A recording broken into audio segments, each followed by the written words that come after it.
Hi there, and welcome to this episode of We Hear You, where the team at Healthy Minds Innovations responds to your app reviews, hopefully providing some helpful tips and insights coming from the science of well-being. My name is Stephanie Wagner. I'm the Director of Learning and Development for Healthy Minds Innovations, and I'm also a board certified health coach. I'd like to start right away with this first review coming from Anonymous. And they say, these lessons and meditations are a blessing for me now as a 24/7 caregiver whose wife is in stage 6 of Alzheimer's. Thanks to all of you who make this brilliant app so effective and easy to use. So thank you so much, Anonymous, for sharing this. The team is very grateful to hear that the app has supported you on your caregiving journey. One of the things that I often hear from caregivers is that while caregiving is a meaningful activity, it can also leave the caregiver feeling exhausted and depleted. This experience is often mistakenly referred to as compassion fatigue. However, what the scientific insights in this area have found is it's not so much compassion fatigue that's happening on the brain level, it's something called empathic distress, which simply means that when we are faced with ongoing suffering, we begin to sort of feel the pain that the other person is feeling. And what happens when it's not balanced with compassion on the brain level is that the pain network lights up in our brain, causing us to experience pain at the same time. And of course, when we're experiencing pain right alongside the person that we're with, it makes sense that we would feel distressed and exhausted and depleted. So again, this is where scientific insights are really helpful, which is that we can actually train ourselves to shift from empathic distress to compassion through mental training. Skills related to compassion can help us learn how to stay balanced in the face of suffering. And when we're balanced in the face of suffering, we're able to have greater capacity to help. So for those of you that might be caregivers or work in caregiving professions, you might be interested to check out a practice in the app called Caregiver Fatigue, and this is found in the Stress and Overwhelm section of the Explore tab of the app. So check it out. The next review is from Mike, who says, as a healthcare chaplain who cares for patients, families, and beleaguered healthcare staff, this app is my first and best recommendation. Altruism matters to the app creators. The app is freely distributed. I can recommend it to people who don't have money to use an app. I'm a better human because I use this app. Thank you so much, Mike, for your comment about being a better human and also for being such a champion for our work. What comes to mind as I read your comment is that our mind has an incredible capacity to thrive and be resilient. But without training, we can often be overwhelmed by our thoughts, our emotions, and even those challenging circumstances that naturally arise in our life. Of course, we know just from the nature of being human that life is complete with ups and downs. However, when we train our minds in skills of well-being, like the ones that we find in the Healthy Minds framework, we begin to put ourselves in the driver's seat of our own mind. So it's not that we automatically become calm or that we're able to just naturally get rid of the circumstances or the challenges that are happening in our life, but rather we learn how to shift our relationship to what's happening in our lives. So rather than these challenges being our enemy, we learn to respond to life with presence, kindness, compassion, and curiosity.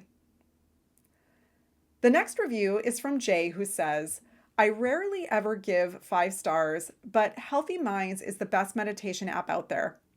When I joined, I was starting my life over from scratch, and I used Healthy Minds to get back on track. This app helped me in a very dark time of my life. Thank you so much, Jay, for sharing that the app helped you through a challenging time. One of the things that we learn in the connection portion of the app is that we begin to recognize our shared humanity. So one of the experiences that can be very common when we're faced with our own suffering is that we can often feel alone in our suffering. We feel alone in our difficulties. Sometimes we even feel like we're the only ones that are having a hard time. So what's really powerful about the skills in the connection portion of the app is that we begin to recognize that we are not the only ones having difficulty. We learn to recognize, in fact, that there are two fundamental aspects of our shared humanity. And these two things are our wish to be happy and our wish to be free from pain, stress, and hardship. These are skills of kindness and compassion. So, when we begin to recognize this within ourselves, we begin to look out in the world and see that others feel the same way too. We begin to see this again, this shared humanity.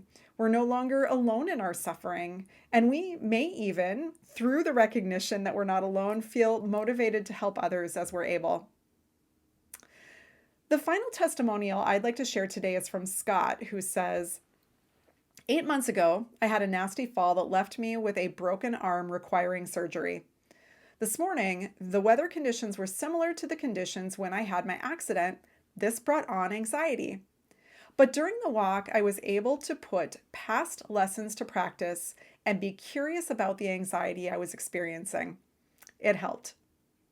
So, thanks so much for sharing your experience, Scott. I just think it's amazing the capacity that the mind has to create almost like a filter for our experience that's based on previous events. So, without awareness and curiosity, this filter becomes reality, like we believe it to be true, and we can struggle with emotions like anxiety. And this anxiety isn't based on what's actually happening in the moment, but it's based on the mind's best guess at what will happen based on previous events. So, as I was reading your comment, it resonated with something that I'm dealing with in my own life. So, I am next month scheduled to have knee replacement surgery, and it's something that I'm quite anxious about. And I think, of course, with anything like this, it's natural to feel anxiety. And so, with the anxiety, I have used skills of insight to get curious about what's going on with this emotion. And I can see that what's happening is that I'm comparing this upcoming surgery to a time when I had a very painful injury many years ago, where I was housebound for 6 months with a broken foot. And so I can see that this kind of previous experience of being housebound and injured is like now creating this filter through which I'm sort of viewing this upcoming knee replacement surgery. And of course, I know that the situations aren't at all the same, but my mind is creating this best guess as to what will happen. But with insight, I can see more clearly what's happening in my mind, and I can see how there's this sort of unnecessary anxiety that's being created based on my interpretation, based on previous events. So, these skills of curiosity and self knowledge are really helpful when we're working with, different thoughts and emotions and expectations and beliefs about different situations that we have going on in our lives. So, if these skills of curiosity and self knowledge and self inquiry sound interesting to you, you can check out the Insight portion of the app. So that's it for today. I just want to thank you so much for continuing to share your comments and your feedback. I can tell you firsthand that the team at Healthy Minds reads every single one of them, and we're going to continue to come on here and share helpful comments and insights related to your feedback. So wishing you well and looking forward to seeing you again soon.